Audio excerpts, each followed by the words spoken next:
Halo teman-teman, kembali dengan saya lagi Felix. Akhirnya Soulland memasuki babak baru yang mana kini plot yang disuguhkan tidak lagi seputar hanya berfokus pada penceritaan mengenai perkembangan kekuatan dari sang tokoh utama di Akademi Sri Lanka, melainkan perjalanan baru yang mengeksplor wilayah jauh lebih luas. Mungkin kalau diibaratkan sebuah game open world, semua map di dunia Dolo kini telah terbuka ya.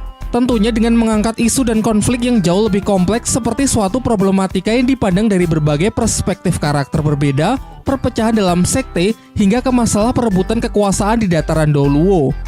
Dan seperti biasa sebelum kita mulai pembahasannya, saya akan kasih spoiler warning bagi kalian yang belum dan ingin menyaksikan donghuannya secara langsung. Bagi yang belum tahu nontonnya di mana, silakan download saja aplikasi streamingnya yaitu WeTV. Gratis kok sampai episode 130. Dan kalau kalian ingin nonton lanjutannya tinggal daftar aja akun VIP seharga 25.000 per bulan. Harga yang terbilang murah untuk bisa menikmati konten-konten berkualitas tinggi, tentunya juga sebagai bentuk apresiasi kita terhadap karya orang lain ya. Baiklah, tanpa panjang lebar lagi, kalau kalian sudah siap, mari kita mulai. Cerita kita awali dari Tangsen yang telah berhasil melalui jalur neraka dan telah membangkitkan suatu kemampuan unik yang disebut domain Dewa Pembunuh. Selanjutnya, sang ayah mengajak Tangsen pergi ke suatu tempat yang bernama Pavilion Bulan. Dalam perjalanan, Tangsen menagih janji Tang Hou yang katanya akan menceritakan kisah masa lalunya setelah Tangsen berhasil memenuhi permintaannya menaklukkan jalur neraka. Namun Tang Hou masih mengatakan kalau belum saatnya, karena Tangsen masih belum sepenuhnya bisa mengendalikan aura membunuh. Sesampainya di pintu masuk Pavilion Bulan, para penjaga melarang mereka masuk dengan mengatakan kalau tempat ini tidak menerima orang-orang yang tidak berpakaian rapi. Namun hanya dengan sekali gertakan dari Tangsen, kedua penjaga itu pun langsung ketakutan sehingga membiarkan mereka masuk begitu saja. Memasuki Pavilion Bulan terlihat banyak orang berpakaian rapi mencerminkan kalau orang-orang tersebut merupakan para kaum bangsawan. Seorang pria yang mengaku sebagai manajer tempat ini melarang Tangsen dan ayahnya agar tidak masuk lebih jauh lagi. Ia memandang rendah orang-orang berpakaian lusuh tersebut dan segera memerintahkan dua bawahannya untuk mengusir mereka secara paksa. Emosi Tangsen yang dipengaruhi oleh aura membunuhnya pun menciptakan suasana semakin tegang hingga pertarungan pun tak terelakkan. Si manajer adalah Master level 62 dengan jenis roh pelindung akar hijau. Ia mencoba melilit Tangsen untuk memberinya peringatan terakhir agar segera angkat kaki dari Pavilion Bulan. Namun meski adanya perbedaan level, kekuatan roh pelindung dari si manajer dapat Tangsen tekan sampai kemampuan pengendalinya sama sekali tidak dapat bergerak. Ini semua berkat aura dari Kaisar Rumput Biru Perak yang bisa menahan semua jenis roh pelindung tumbuhan. Dari sini aura membunuh milik Tangsen terlihat semakin menguasai dirinya. Setelah berhasil membalikan keadaan, ia meluapkan sejumlah hawa super dingin yang sanggup membekukan seluruh ruangan. Tang Hou yang semakin cemas menyaksikan aura membunuh Tangsen segera menyuruhnya agar menghentikan aksi brutalnya tersebut. Ia justru semakin menggila dengan niatnya yang ingin mencekik leher manajer Pavilion Bulan menggunakan rumput biru peraknya. Masih beruntung sebelum pria malang itu sempat meregang nyawa, tiba-tiba terdengar suara alunan kecapi merdu dari aula Pavilion Bulan yang dimainkan oleh seorang wanita. Ketenangan jiwa yang dapat dirasakan oleh setiap orang yang mendengarkan membuat suasana perlahan menjadi lebih cair. Bersamaan dengan itu, Tangsen pun kembali mendapatkan kendali atas dirinya yang sebelumnya sempat dikuasai oleh aura Dewa Membunuh. Sebenarnya teknik wanita ini mirip dengan teknik domain Dewa Pembunuh, yaitu sama-sama membuat orang menjadi patuh. Namun alih-alih menciptakan perasaan penuh tekanan, alunan musik yang disenandungkan justru membuat emosi dan suasana hati menjadi lebih tenang. Dari sini diketahui bahwa wanita tersebut merupakan pemimpin dari Pavilion Bulan yang bernama Tang Yuehua. Begitu melihat tamunya adalah Tang Hou dengan raut wajah yang sedih, ia pun langsung berlari untuk memeluknya. Ternyata Bibi Yue ini adalah adik dari Tang Hou, sehingga secara otomatis bisa dikatakan kalau ia juga merupakan bibi dari Tangsen. Dalam reuninya, Bibi Yue meminta kepada Tang Hou agar kembali pulang bersamanya ke sekte Hao Tian. Tetapi Tang Hou menolak karena menurutnya hubungan dirinya dengan sekte sudah lama berakhir. Diceritakan kalau dahulu ia lebih memilih untuk melindungi istrinya mati-matian ketimbang mengutamakan keselamatan dari sektenya sendiri. Perseteruannya dengan pihak balai roh pelindung kala itu membuat sekte Hao Tian berada dalam ambang kehancuran, sehingga untuk tetap bertahan harus menjadi sekte yang terasingkan selama lebih dari 20 tahun. Tang Hou sama sekali tidak menyangkal dosanya kepada sekte Hao Tian. Namun kendati demikian, ia juga tidak sedikit pun menyesali keputusannya waktu itu untuk lebih memilih melindungi keluarganya. Ia lalu menjelaskan tujuannya datang ke sini adalah untuk meminta Bibi Yue agar bersedia melatih Tangsen mengendalikan aura membunuhnya selama 1 tahun. Setelah 1 tahun berlalu, Tang Hou meminta kepada putranya tersebut agar kembali ke lembah air terjun untuk menemuinya. Selepas kepergian dari Tang Hou, Bibi Yue menjelaskan kepada Tang San bahwa Pavilion Bulan adalah sekolah yang mengajarkan tentang tata krama bagi para keluarga bangsawan di Istana Kekaisaran Tiando. Secara khusus juga mengajarkan mengenai musik. Sebenarnya di sini Tang San masih tidak terlalu mengerti mengapa ayahnya menyuruhnya agar mempelajari berbagai hal yang sama sekali tidak ada kaitannya dalam pertarungan. Namun apapun itu, ia yakin kalau semua ini tidak akan sia-sia sehingga ia bersedia untuk mulai belajar. Di malam harinya, Bibi Yue kembali meyakinkan Tang San mengenai pentingnya pengendalian diri. Ia menjelaskan kalau dirinya hanyalah Master level 9. Secara kekuatan tempur bisa dikatakan kalau ia adalah yang paling lemah dari seluruh anggota sekte Hao Tian. Namun menurutnya orang kuat yang sebenarnya pertama-tama harus belajar untuk mengendalikan keseluruhan diri, terutama emosi dan temperamen. Setelah belajar mengenai etika dan musik, Tang San pasti akan lebih mudah dalam mengendalikan aura membunuh miliknya. Keesokan harinya, Tang San masuk kelas musik untuk pertama kalinya. Bibi Yue memperkenalkannya kepada para murid lain bahwa murid baru ini bernama Tang Yin, yang akan ikut kelas dan belajar bersama selama 1 tahun ke depan. Ia juga menjelaskan bahwa mulai sekarang kelas musik akan berlangsung lebih intens dan nantinya akan dipilih 1 murid terbaik untuk tampil pada upacara kelulusan. Para murid yakin kalau murid terbaik saat ini adalah seorang gadis yang bernama Sueke, yang merupakan saudara perempuan dari putra mahkota Kekaisaran Tiando. Singkat cerita, kelas pun dimulai. Bibi Yue mulai memainkan alunan musik yang kemudian diikuti oleh para murid secara bertahap. Namun jelas sebagai murid baru, Tang San masih sangat kaku dalam memegang alat musik dan petikan pertamanya pun juga terdengar sumbang sehingga ia menjadi bahan tertawaan murid-murid yang lebih senior karena dianggap tidak mengerti sedikit pun tentang ritme musik.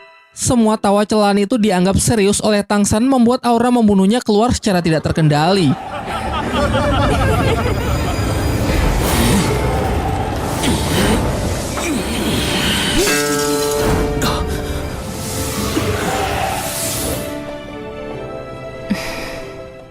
Pada hari-hari berikutnya, Tang San jauh lebih giat belajar. Ia rutin membaca berbagai macam buku pengetahuan, baik mengenai teori-teori musik hingga pemahaman mengenai filsafat. Musik yang ia mainkan pun terdengar semakin merdu. Tata krama, etika, serta gaya komunikasinya semakin baik hingga kemajuannya yang sangat pesat tersebut membuat anak-anak lain menjadi sangat takjub. Pada suatu ketika, Bibi Yue memberikan pelajaran mengenai tata cara saat akan mengajak orang lain untuk menari bersama di pesta dansa. Para murid laki-laki yang memang sudah paham langsung mendekati para murid perempuan untuk mempraktekannya. Sementara Tang San yang terlihat masih sangat canggung juga ingin mencobanya dengan mendekati salah seorang murid perempuan yang belum mendapatkan pasangan. Namun sayangnya usaha pertamanya tersebut justru ditolak mentah-mentah. Seorang murid mengatakan bahwa sebagai rakyat biasa tidak sepantasnya meminta keluarga bangsawan untuk menjadi pasangan dansanya. Murid perempuan yang menolaknya itu pun juga membenarkan hal tersebut karena ia tidak ingin citranya sebagai keluarga bangsawan dirusak oleh Tang San. Di momen ini, Tang San benar-benar dihina dan direndahkan dengan statement bahwa orang tanpa identitas bangsawan tidak seharusnya berada di Pavilion Bulan. Namun ternyata Tang San hanya tersenyum lega lalu membalikan semua perkataan itu. Ia menjelaskan kalau selama di sini harusnya para murid sudah belajar mengenai etika dan pengendalian diri, serta musik yang mengajarkan mengenai ketenangan. Namun ternyata meski mereka lebih lama belajar ketimbang dirinya, tidak ada satupun dari mereka yang benar-benar belajar. Mereka masih saja goblok. Zueke yang bersimpati setelah melihat kewibawaan dan kebijaksanaan dari Tang San mendekat untuk membenarkan hal tersebut. Bibi Yue pun juga sependapat. Ia kembali menjelaskan bahwa dasar dari etika adalah menunjukkan rasa hormat kepada siapapun tanpa memandang latar belakangnya.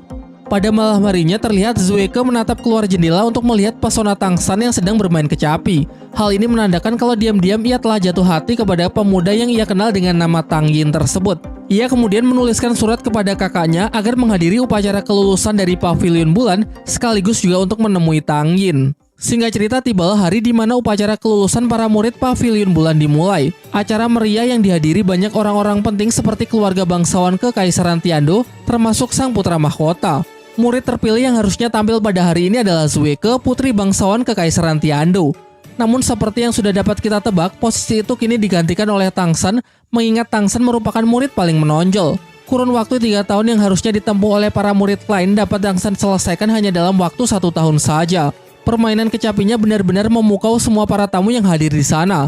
Secara serentak mereka memberikan standing applause, begitu pula sang putra mahkota, namun ia masih tidak bisa mengenali kalau murid tersebut sebenarnya adalah Tang San yang ia kenal. Selepas acara, ia bersama adiknya datang menemui Tang San dan Bibi Yue. Di sini sebenarnya Tang San ingin memberitahukan identitas aslinya kepada putra mahkota, namun ia ragu sehingga ia tetap memakai nama Tang Yin yang merupakan keponakan dari Bibi Yue. Sang putra mahkota yang memang mengagumi orang-orang dengan bakat yang luar biasa mengajak Tangsan untuk berkunjung ke istananya. Namun Tangsan masih belum bisa menerima tawaran tersebut karena masih memiliki beberapa tugas lagi yang harus segera ia selesaikan. Kini setelah lulus dari Pavilion Bulan, sesuai janji ia kembali pergi untuk menemui ayahnya di lembah air terjun. Sesampainya di sana ia sangat terkejut ketika melihat sang ayah dengan wajah yang pucat serta luka yang sangat parah, yang mana salah satu kaki dan tangannya telah terpotong. Hal itu tentu membuat emosi Tangsan langsung meledak, mempertanyakan dengan penuh kemarahan siapa yang telah melakukan semua ini. Ia kembali mulai bisa tenang sampai Tang Hou mengatakan bahwa di dunia ini tidak ada orang yang sanggup melukainya kecuali dirinya sendiri. Ia kemudian menceritakan bahwa setahun yang lalu tepat setelah menitipkan Tangsan di Pavilion Bulan, ia dengan sengaja memotong kaki kiri dan tangan kanannya untuk melepaskan tulang roh yang dulu pernah ia peroleh dari Sekte Hao Tian. Hal ini ia lakukan semata-mata hanya untuk menebus dosanya kepada sekte yang sudah terlalu banyak menanggung konsekuensi dari keputusannya waktu itu. Ia lalu mengajak Tangsan pergi ke suatu tempat yang tak jauh dari lembah dan menyuruh putra semata wayangnya tersebut agar berlutut memberikan hormat karena rumput biru perak muda di hadapannya adalah perwujudan dari Ah Yin, ibu dari Tangsan. Sama seperti Xiao Wu, yaitu seorang mantan siluman roh berusia 100.000 tahun yang telah bermutasi menjadi wujud manusia. Ketika tangkai kecilnya bersentuhan dengan tangan Tangsan, terjadi sebuah gejolak kekuatan roh akibat efek medan rumput biru perak yang mungkin bisa menjadi pertanda kalau Ah Yin nantinya bisa dihidupkan kembali.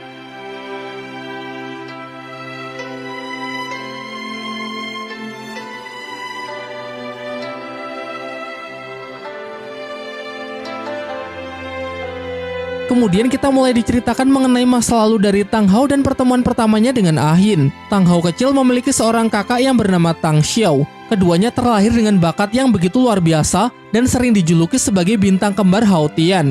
Mereka adalah saudara yang sangat akur. Hari demi hari mereka lalui untuk berlatih bersama, berkelana di luar sekte, dan menolong banyak orang sehingga keduanya menjadi sosok yang dikagumi oleh masyarakat luas. Hingga pada suatu malam mereka melihat seekor siluman roh buas yang tengah menculik seorang bocah. Keduanya pun dengan kompak sesegera mungkin melakukan pengejaran sampai masuk ke dalam hutan. Diceritakan bahwa Tang Xiao bertarung selama beberapa jam, dan alhasil siluman berhasil dikalahkan dan bocah itu juga berhasil diselamatkan. Ketika mengantarnya pulang, seluruh penduduk desa menyambut mereka dengan penuh kehangatan, dan malam itu juga merupakan pertemuan pertamanya dengan Ah Yin. Diadakanlah pesta kecil-kecilan untuk merayakan aksi heroik tersebut. Anak-anak yang ikut memeriahkan bermain petak umpet hingga masuk ke dalam hutan. Namun naasnya salah seorang anak yang tertinggal justru bertemu dengan seekor beruang hutan yang sedang kelaparan. Mendengar jeritan dari arah hutan, Tang Hou bersama kakaknya bergegas menuju sumber suara untuk berusaha menolong bocah malang itu. Sialnya si bocah justru terjebak ke dalam situasi yang sulit sehingga mereka tidak bisa sembarangan menyerang.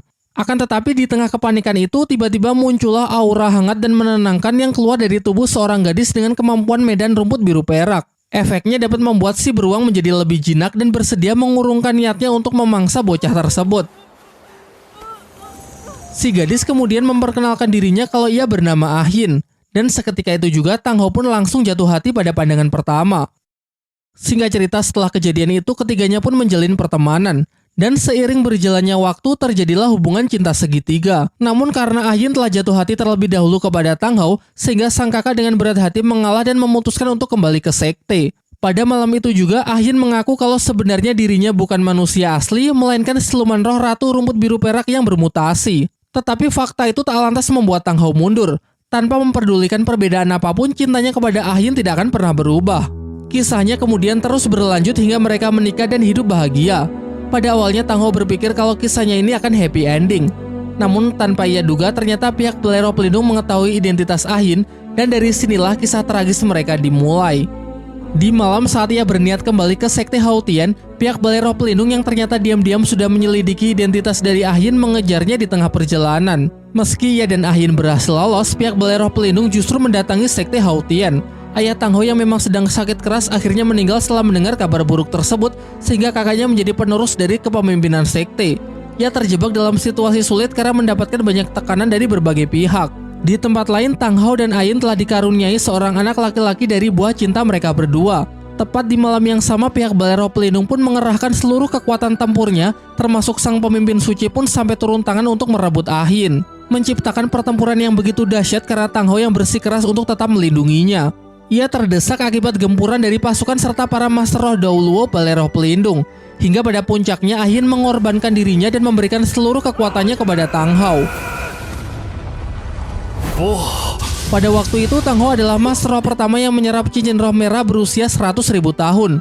Ternyata kekuatannya yang didapat benar-benar luar biasa dahsyat, yang oleh karenanya ia sanggup membalikan keadaan dan memaksa pihak Balai Roh Pelindung agar mundur.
Akan tetapi ketika telah mendapatkan kesempatan untuk bisa membunuh sang pemimpin suci dari Balai Roh Pelindung tersebut, Tang Hao justru menghentikan serangannya dan membiarkannya agar segera pergi. Ia menjelaskan kepada Tang San kalau sampai pemimpin suci mati di tangannya waktu itu, pasti akan menciptakan masalah besar bagi sektenya.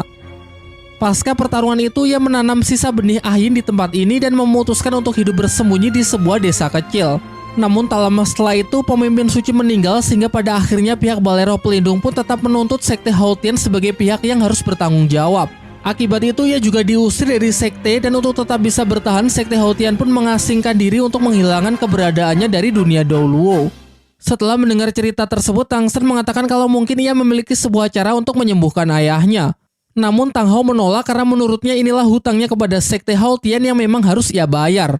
Selama ini ia terus dihantui oleh rasa bersalah kepada sekte, khususnya kepada kakek Tang San. Sekarang ia meminta agar Tang San kembali ke sekte untuk mewakilinya berziarah ke makam kakeknya. Selain itu, meski pemimpin suci terdahulu Balai Roh Pelindung sudah mati, dendam harus tetap dibalas dan untuk mewujudkan hal itu, Tang Hao ingin Tang San membawa sekte Haotian kembali ke masa kejayaannya. Sebelum berangkat, Tang Hao menunjukkan 3 tulang roh kepada Tang San. 2 diantaranya adalah tulang roh kaki kiri dan tangan kanan yang harus Tang San kembalikan ke sekte. Sementara 1 tulang roh adalah peninggalan dari Ah Yin yang ia hadiahkan kepada Tang San. Proses penyerapan berlangsung hingga pagi. Sebelum Tang San berangkat menuju sekte Haotian, Tang Hao mempersilahkan Tang San jika nanti ingin mengunjunginya sewaktu-waktu. Namun ia tidak yakin kalau ia bisa kembali melihat Ah Yin, mengingat bagi siluman roh butuh waktu 10.000 tahun untuk mendapatkan kecerdasan, dan butuh 100.000 tahun agar bisa kembali bermutasi menjadi manusia. Mendengar itu, Tang San pun memikirkan suatu tempat yang mungkin dapat mempersingkat waktu pertumbuhan rumput biru perak ibunya hingga 1000 kali lipat lebih cepat. Ternyata tempat yang Tang San maksud adalah mata air, es, dan api yang dulu sempat ia gunakan untuk meramu obat penawar racun untuk kakek Dugu. Di tempat ini segala macam tanaman bisa tumbuh dengan cepat berkat kekuatan roh alam yang melimpah. Namun tidak cocok bagi kehidupan manusia, sehingga agar ayahnya bisa tetap menemani ibunya, Tang San memberikan semacam pil khusus buatannya untuk menangkal segala efek buruk dari lingkungan sekitar. Di sisi lain, kita diperlihatkan Bibi Dong yang mengumpulkan para tetua Balai Roh Pelindung untuk menyampaikan beberapa pengumuman penting. Yang pertama, ia memutuskan bahwa Hu Lena akan dilantik secara resmi sebagai penerus sekte selanjutnya berkat bakat yang luar biasa, serta latihan kerasnya di kota pembantaian hingga mendapatkan domain Dewa Pembunuh. Pengumuman kedua mengenai keberadaan dari siluman roh berusia 100.000 tahun yang dulu sempat muncul di turnamen elit Akademi Roh. Setelah melakukan banyak penyelidikan, ia mengetahui kalau siluman itu kini bersembunyi di dalam hutan pertarungan bintang. Oleh karenanya, ia memerintahkan Master Krisan dan Master Hantu agar memimpin pasukan untuk menyerbu tempat itu dan menangkap siluman roh tersebut hidup-hidup. Sementara untuk pengumuman terakhir, Bibi Dong akan membuka perburuan siluman roh besar-besaran kepada setiap Master Roh di Balai Roh Pelindung demi mempersiapkan diri untuk memulai peperangan melawan 7 sekte besar di dataran Douluo. Hal itu sempat mendapatkan interupsi dari salah seorang tetua yang memohon agar Bibi Dong mempertimbangkannya lagi. Namun Bibi Dong sama sekali tidak mau mendengarkan dan tetap bersikukuh pada keputusannya tersebut dengan ambisi ingin menunjukkan kepada dunia bahwa Balai Roh Pelindunglah yang paling kuat.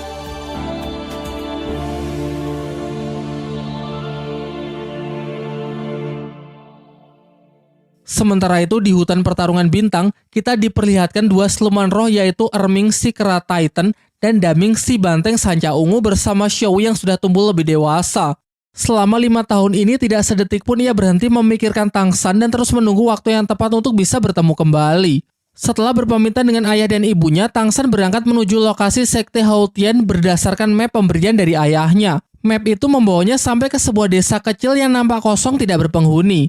Ia pun mulai berjalan menelusuri desa tersebut dan tiba-tiba muncul 3 pria berbaju hitam menghadangnya, yang mana ketiganya ini merupakan anggota dari Sekte Haotian dan memang diutus oleh Bibi Yue untuk menjemput Tangshan.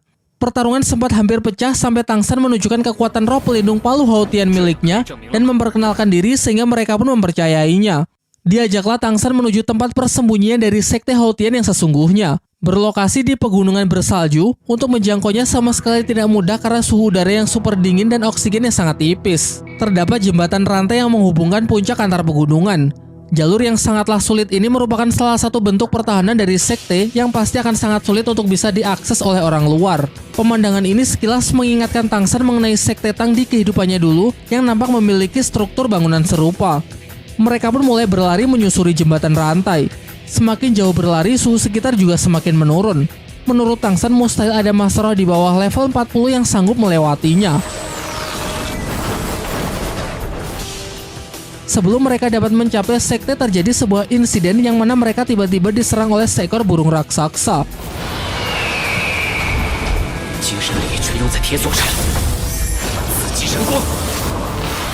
Serangan itu mengakibatkan putusnya jembatan rantai hingga 2 dari mereka terjatuh ke dasar jurang. Salah seorang berhasil Tangshan selamatkan terlebih dahulu dengan memanfaatkan tali rumput biru perak. Namun sayangnya karena jangkauannya yang terbatas tidak mampu menangkap yang satunya. Selang beberapa waktu, Tangshan berhasil kembali naik bersama pria satunya menggunakan kemampuan terbang yang ia dapat dari hasil penyerapan tulang roh pemberian ibunya. Setelah sampai di pintu masuk, Tangshan kembali dibuat kagum di saat melihat bangunan yang begitu kokoh. Meski tidak dilengkapi dengan seorang pun penjaga, sistem keamanan bisa dikatakan benar-benar aman, di mana untuk bisa membukanya dibutuhkan 2 kekuatan dari Master Roh anggota Sekte Haotian. Tangshan kemudian langsung dibawa untuk menemui ketua sekte. Di sana juga ada Bibi Yue yang juga memang sudah menunggu kedatangannya. Seperti yang sudah dijelaskan sebelumnya bahwa ketua sekte yang sekarang merupakan kakak dari Tang Hao yang bernama Tang Xiao. Ia lalu mencoba untuk menguji kekuatan Tangshan di bawah tekanan super kuat yang ia ciptakan. Untuk mengantisipasi hal itu, Tangshan segera mengaktifkan domain Dewa Pembunuh dan medan rumput biru perak secara bersamaan sebagai bentuk pertahanan dalam mengatasi tekanan tersebut. Meskipun kedua pertahanannya telah ia aktifkan, namun tekanan ini masih terasa begitu berat hingga membuatnya kesulitan bernafas. Tang Xiao menarik kembali kekuatannya dan menyuruh Tangshan agar segera berdiri. Namun Tangshan justru memberikan penghormatannya sebanyak 3 kali, lalu mengatakan bahwa tujuan ia datang ke sini adalah untuk mengabdikan dirinya kepada sekte guna menebus dan menanggung semua kesalahan dari ayahnya di masa lalu.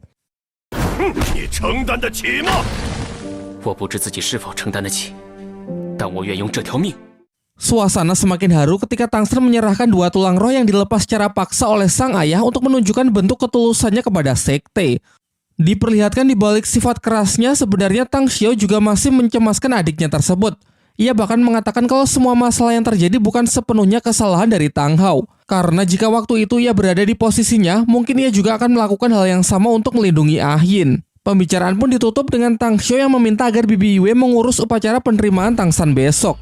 Dijelaskan bahwa di era ini terdapat 4 generasi di Sekte Haotian. Tangshan termasuk generasi ketiga, dan sebagai informasi dalam generasi ketiga ini terdapat lebih dari 120 Master Roh. Bibi Yue juga menjelaskan kalau sekte sekarang sedang mengalami keadaan yang cukup rumit, di mana sekte terbagi menjadi 2 kubu yang memiliki pandangan berbeda. Di satu sisi dipimpin oleh Tang Xiao, para anggotanya tidak menyalahkan ayah Tang San, melainkan menganggap kalau balai roh pelindunglah yang menjadi sumber masalah. Sementara di kubu yang satunya dipimpin oleh para tetua. Mereka berpendapat kalau hubungan Tang Hao dengan siluman roh adalah hubungan terlarang yang menjadi sumber masalah. Kubu ini bahkan mengecam Tang Hao sebagai pengkhianat sekte dan tidak lagi mau mengakuinya. Dalam upacara tersebut dihadiri oleh beberapa tetua dari kubu seberang. Dan tentu saja mereka menentang keras kedatangan Tang San sebagai keturunan dari Tang Hao yang dikhawatirkan akan kembali membawa bencana untuk sekte Haotian. Perseteruan itu semakin memanas hingga salah seorang tetua menyeret nama ibu Tang San yang ia katakan sebagai siluman roh yang hina. Tentu saja mendengar hinaan itu Tang San tidak bisa menahan dirinya lagi. Ia mungkin masih bisa terima kalau dirinya yang direndahkan, tetapi jika sudah menyangkut nama baik ibunya maka siapapun pasti akan ia lawan. Lantas ia pun segera menantang tetua ketujuh tersebut untuk bertarung melawannya. Dengan perjanjian jika ia berhasil menang maka tetua ketujuh harus menarik kembali hinaannya. Namun tantangan itu tidak langsung tetua terima. Tang San diharuskan untuk bertarung melawan murid terbaik dari sekte Haotian terlebih dahulu. Dan jika Tang San berhasil menang barulah ia berhak menantang tetua ketujuh. Murid yang dimaksud bernama Tang Hu. Usianya tak jauh berbeda dari Tang San yang mana merupakan seorang Masro tipe menyerang level 64. Sementara Tang San masih berada di bawahnya beberapa level, tepatnya di level 59. Jelas dalam pertarungan ini Tang Hu lah yang lebih diunggulkan karena cincin rohnya saja satu buah lebih banyak dari Tang San. Walaupun Tang San memiliki kemampuan dari domain pembunuh, tentunya masih belum cukup untuk menutupi perbedaan tersebut. Tang Hu mulai menunjukkan kekuatan roh pelindungnya yakni Palu Haotian. Di waktu yang bersamaan Tang San menunjukkan roh pelindungnya, namun yang ia tunjukkan hanyalah rumput biru peraknya saja. Ia lebih dulu mengawali serangan dengan teknik keempatnya yaitu kandang rumput biru perak. Tingkat ketahanannya pun telah jauh meningkat yang mana Palu Haotian dengan skill roh ketiga pun kesulitan untuk menghancurkannya.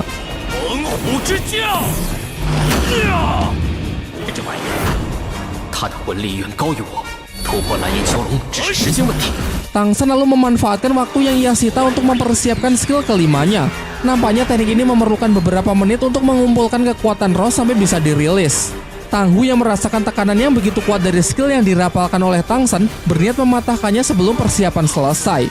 Namun sebenarnya ada dua kemungkinan mengapa persiapan skill kelima dari Tang San cukup lama. Kemungkinan pertama teknik ini memang benar-benar kuat sehingga perlu mengumpulkan banyak kekuatan roh. Atau jangan-jangan kemungkinan kedua, yang mana ia memang sengaja menipu lawan dengan niat ingin membuat lawan mengira itu adalah kelemahannya.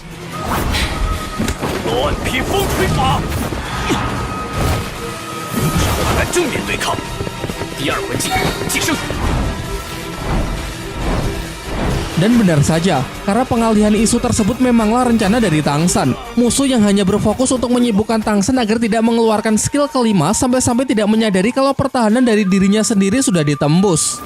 Pertarungan masih berlanjut, namun terlihat Tang Hu yang mulai goyah karena sadar kalau sedari awal Tang San lah yang sangat menguasai jalannya pertarungan. Tanpa perhitungan yang matang, Tang Hu mencoba merilis skill keenamnya, namun bisa Tang San counter dengan mudah hanya menggunakan skill ketiga, ikatan jaring laba-laba. Bukan karena kuatnya ikatan rumput biru perak, melainkan racun yang diam-diam Tang San masukkan ke dalam setiap serangannya. Sebagai langkah akhir barulah Tang San merilis skill roh kelimanya yaitu tombak kaisar biru perak yang sanggup langsung menembus jantung target. Tetapi tentu saja ia tidak sekejam itu. Dengan sengaja ia memplesetkan jalur serangannya sehingga nyawa Tang Hu pun terselamatkan. Tang Hu mengaku kalah sehingga sesuai dengan kesepakatan di awal, kini Tang San berhak menantang tetua ketujuh. Tetua ketujuh tidak ingkar janji. Dengan angkuhnya ia mengatakan bahwa Tang San bebas menggunakan teknik roh apapun, tetapi dalam pertarungan ini dirinya hanya akan menggunakan 30% dari kekuatan rohnya. Dikarenakan ini akan menjadi pertarungan habis-habisan, Tang San pun mengajukan agar pindah arena, dan lokasi yang ia pilih adalah di atas jembatan rantai besi. Untuk kesepakatannya, jika Tang San menang maka tetua ketujuh harus menarik kembali hinaan terhadap ibunya dan membiarkannya bergabung ke dalam sekte Haotian. Namun jika Tang San kalah maka Tang San akan diusir dari sekte dan diwajibkan mengambil sumpah kalau ia tidak akan pernah menggunakan Palu Haotian lagi untuk selamanya. Sebelum pertarungan dimulai, Tang Xiao menunjukkan dua tulang roh yang dikembalikan oleh Tang Hao kepada sekte Haotian sebagai bentuk untuk membuktikan ketulusannya. Menyaksikan hal itu membuat para tetua sangat terkejut karena harusnya mustahil menarik tulang roh dari orang yang masih hidup. Benda tersebut kemudian ia serahkan kepada tetua agar disimpan untuk penerus kepemimpinan sekte berikutnya atau bisa juga untuk anggota yang berkontribusi sangat besar. Sementara itu, situasi ini membuat Tang San teringat kembali dengan apa yang terjadi di kehidupan masa lalunya. Ketika melihat di sekelilingnya adalah tebing serta adanya paksaan yang sama dari para tetua sekte bermarga Tang. Namun bedanya kalau di kehidupan itu Tang Shen menyerah kepada takdirnya, kini di kehidupan sekarang ia akan berjuang untuk mengendalikan takdirnya sendiri.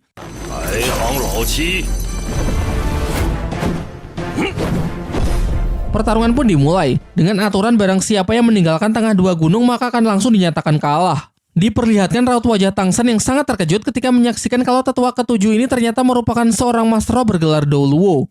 Karena yang ia tahu selama ini di Sekte Hao Tian hanya tersisa dua Master Roh bergelar Douluo, yaitu ayah dan pamannya. Tetua ketujuh lalu menjelaskan bahwa selama 20 tahun dalam persembunyian tentu pelatihan terus dilakukan sehingga tidak sedikit orang dari sekte yang juga telah mencapai level ini. Namun hal itu tidak lantas membuat Tang Shen gentar dan justru merasa bangga bisa mendapatkan kesempatan untuk bertarung melawan Master Roh kelas berat. Dengan cepat ia bergerak maju sembari mengaktifkan teknik domain dewa pembunuhnya sebagai pertahanan. Namun di awal saja sudah sangat terlihat kalau pertarungan ini memanglah berat sebelah.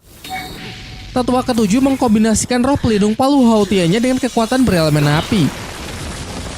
Bongkahan batu lava yang ia keluarkan dari skill ketiganya membombardir dan sanggup memukul mundur Tang Shen.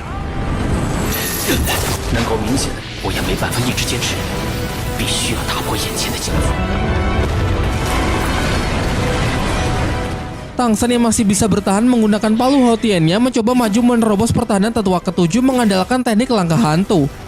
Ia sadar kalau palunya tidak akan menang jika diadu dengan milik musuh sehingga ia memutuskan untuk menjatuhkan dirinya dan menunggu waktu yang tepat untuk melancarkan serangan dari bawah. Tidak hanya dari segi kekuatan roh, dari segi pengalaman bertarung pun jelas Tang Shen juga kalah.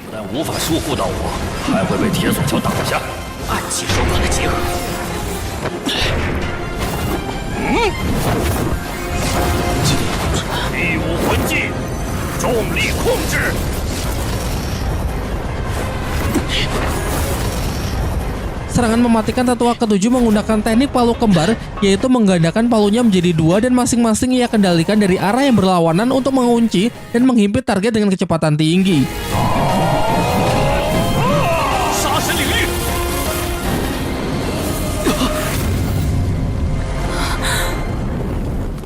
Tang Shen berhasil lolos dari maut tersebut dan masih bisa tersenyum santai tanpa terlihat kelelahan sedikit pun. Sementara tetua ketujuh yang semakin dibuat emosi tanpa sadar telah melanggar janjinya sendiri karena katanya hanya pakai 30% kekuatan, tetapi terhitung ia sudah menggunakan lebih dari 40%. Ia pun tak segan mengeluarkan skill ketujuhnya yaitu perwujudan roh pelindung. Skill ini harusnya menunjukkan dengan jelas perbedaan kelas di antara keduanya.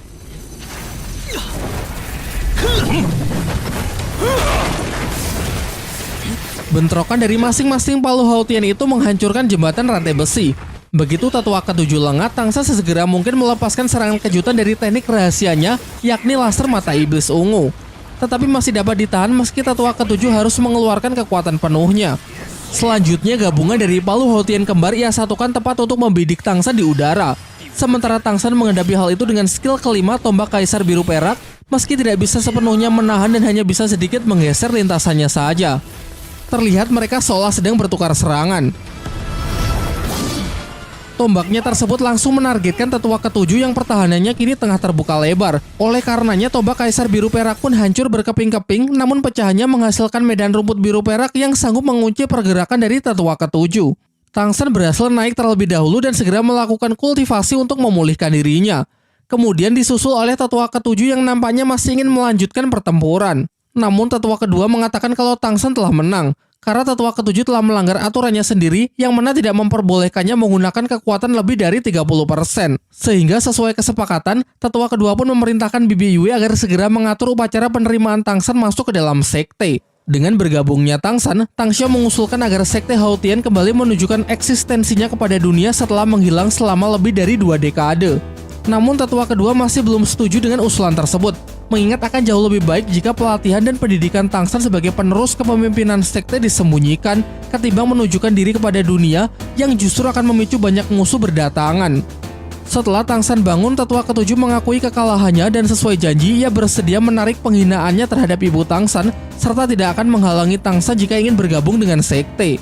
Tang Shen lalu meminta izin untuk pergi berziarah ke makam mendiang kakeknya. Namun kalau soal itu tetua kedua masih belum memperbolehkannya mengingat kesalahan Tang Hola yang menjadi penyebab utama dari kematiannya.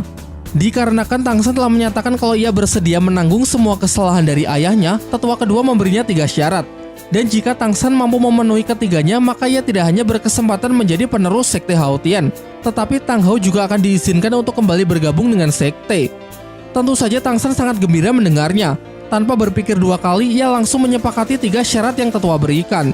Ketiga syarat harus Tangsen penuhi dalam batas waktu 10 tahun. Adapun syarat pertama yaitu Tangsen harus berhasil menembus level 80.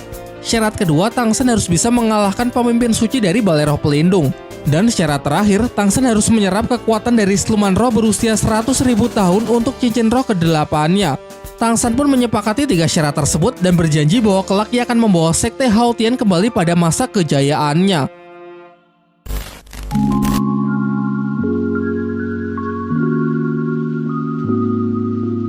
Sebelum saya akhiri videonya, saya akan kasih segmen baru yaitu menjawab satu pertanyaan di kolom komentar. Bukan pertanyaan kapan upload lanjutannya ya, melainkan pertanyaan seputar plot cerita dari Soulland. Dan untuk seterusnya kalian bisa komen pertanyaan-pertanyaan serupa dan nanti akan saya pilih satu pertanyaan terbaik untuk kita bahas. Pertanyaan kali ini datang dari akun Bayu XX1. Pertanyaannya, kenapa Tang Hao jauh lebih kuat dari Bibi Dong padahal sama-sama punya cincin roh merah 100.000 tahun? Oke, mungkin untuk scene fight-nya kita akan mengambil referensi episode 108, yang mana Tang Hao seorang diri bisa memukul mundur Bibi Dong dan jajarannya, bahkan sempat diperlihatkan para tetua Balai Roh Pelindung yang juga ikut membantu dengan menyalurkan kekuatannya, masih belum cukup untuk menahan serangan dari Tang Hao. Benar-benar overpower. Nah, sebenarnya ini sudah dijawab di episode 62. Berdasarkan teori dari Master Xiao dijelaskan potensi terbaik dari penyerapan kekuatan siluman roh adalah ketika siluman roh tersebut memberikan kekuatannya secara sukarela. Hal inilah yang dilakukan oleh Ah Yin. Dengan sukarela ia memberikan kekuatannya kepada Tang Hao yang kala itu mendapatkan desakan dari pihak Balai Roh Pelindung. Alhasil kekuatan yang ia peroleh pun luar biasa kuat. Sementara Bibi Dong merebut kekuatan siluman roh secara paksa dengan membunuhnya, sehingga tidak mendapatkan potensi maksimal. Meski memang cara ini biasa dilakukan oleh hampir semua Master Roh. Sejauh episode yang sudah kita bahas di channel ini, hanya ada 2 Master Roh yang memiliki cincin 100.000 tahun, yaitu Tang Hao dan Bibi Dong. Hal ini karena tidak ada Master Roh yang benar-benar bisa mengalahkan siluman roh di usia itu. Tang Hao mendapatkannya secara sukarela, sementara Bibi Dong beruntung mendapatkannya dari siluman roh yang sudah bermutasi, yang mana siluman roh yang bermutasi akan kehilangan kekuatan sejatinya dan harus berlatih mulai dari nol lagi. Baiklah, mungkin sampai di sini dulu. Kita pasti akan segera berjumpa lagi.